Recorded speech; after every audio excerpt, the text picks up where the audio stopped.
Comedy అదిరిపోయాయి. చిట్టి garu welcome అండి, hearty welcome. So S Srinivas garu. అందరికీ నమస్కారం అండి. ఇంత పెద్ద బ్లాక్ బస్టర్ హిట్ ఇచ్చినందుకు విక్టరీ వెంకటేష్ బాబు గారికి, అనిల్ రావుపూడి గారికి, దిల్ రాజు గారికి, శిరీష్ గారికి కృతజ్ఞతలతో కూడిన అభినందనలు. కృతజ్ఞత ఎందుకంటే మా స్థాయి నటుల్ని కూడా ఇందులో భాగస్వాములు చేసి మా కొత్త స్థాయి క్రియేట్ చేసినందుకు కృతజ్ఞతలు సార్. సార్ ఒక్క నిమిషం F2 మూవీ దగ్గరికి వెళ్తాను సార్. నేను ఒక్క నిమిషం సార్, ఎక్కువ వెళ్ళను సార్. ఒకే నిమిషం. F2 సినిమాలో నాకు వెంకటేష్ బాబు గారికి, తమన్నా గారికి పెళ్లి చేసే ఒక సీక్వెన్స్ ఇచ్చారు అనిల్ రావుపూడి గారు. ఆ సినిమా పెద్ద హిట్ అయ్యి నా వేషం కూడా హిట్ అయ్యి ఉన్న ఉద్యోగం పోయింది సార్. ఆ దెబ్బకి కలెక్టర్ ఉద్యోగం మానేసి హైదరాబాద్ వచ్చాను పెట్టించుకుని పెద్ద యాక్టర్ అయిపోదామని. పెద్ద సినిమాల్లో చిన్న వేషాలు, చిన్న సినిమాల్లో పెద్ద వేషాలు. సాగుతోంది భయం వేసేస్తుంది. మా ఆవిడ అడుగుతుంది, అదే F2 పట్టుకుని పోయావు ఏమైంది జీవితం అని. సో ఈ భయంలో భాగంగా నేను నటించిన ప్రతి సినిమాకి వెళ్తాను.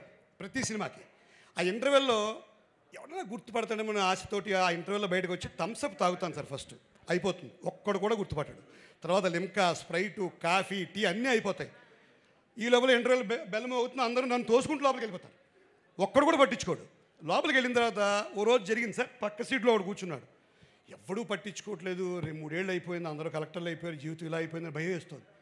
కరెక్ట్గా వాడు నాకేసి చూసి, సార్ మీరు కమాన్ అంటున్నాను, నేను గుర్తుపట్టేశాడేమో అని. చాలా బాగుంటారు సార్ అన్నాడు.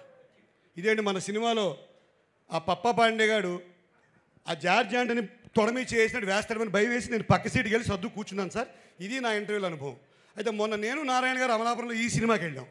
552 మంది ఉన్నారు. నారాయణ గారు రచయితను గుర్తుపట్టరు పెద్దగా. నేను ఆయన పాపం రాసింది ఆయన తోసుకుంటూ నన్ను నా దగ్గర సెల్ఫీలు తీసుకున్నారు సార్. ఈసారి నేను చెప్పాల్సి వచ్చింది, ఈయన నారాయణ గారు రచయిత, మన ఊరే అని చెప్పాల్సి వచ్చింది. సో 400-500 సెల్ఫీలు ఇచ్చిన ఈ సినిమా స్టామినా అది. మా స్థాయి నటులకు కూడా ఒక స్థాయిని కల్పించిన ఈ సినిమా స్టామినా ఇది. సో అదిదా మా విక్టరీ వెంకటేష్ బాబు గారి స్టామినా, అదిదా మా అనిల్ రావుపూడి గారి స్టామినా, అదిదా మా దిల్ రాజు అన్నయ్య, మా శిరీష్ అన్నయ్య గారి స్టామినా. ఇప్పుడు ఇంకొక్కటే ఒక మాట చెప్పి క్లోజ్ చేస్తాను సార్. అనిల్ గారు మీకు ఒక గొప్ప కాంప్లిమెంట్ వచ్చినా చెప్పి నెక్స్ట్ ఒక లైన్ చెప్పేస్తాను.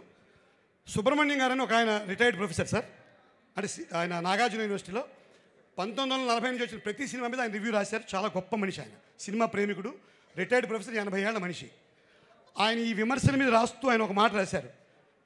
విజయవారి సంస్థల్లో కేవీ రెడ్డి గారి స్క్రీన్ ప్లే, ఆయన తయారు చేసిన పాత్రలు ప్రతి పాత్రకి ఒక ఔచిత్యం ఉండడం అనిల్ రావుపూడి గారిలో కనిపించిన ఒక మాట అన్నారు. నేను అది మొన్నే చెప్దాం అనుకున్నాను కానీ మీరు బిజీగా ఉన్నారు, ఫోన్ ఎత్తలేపాను.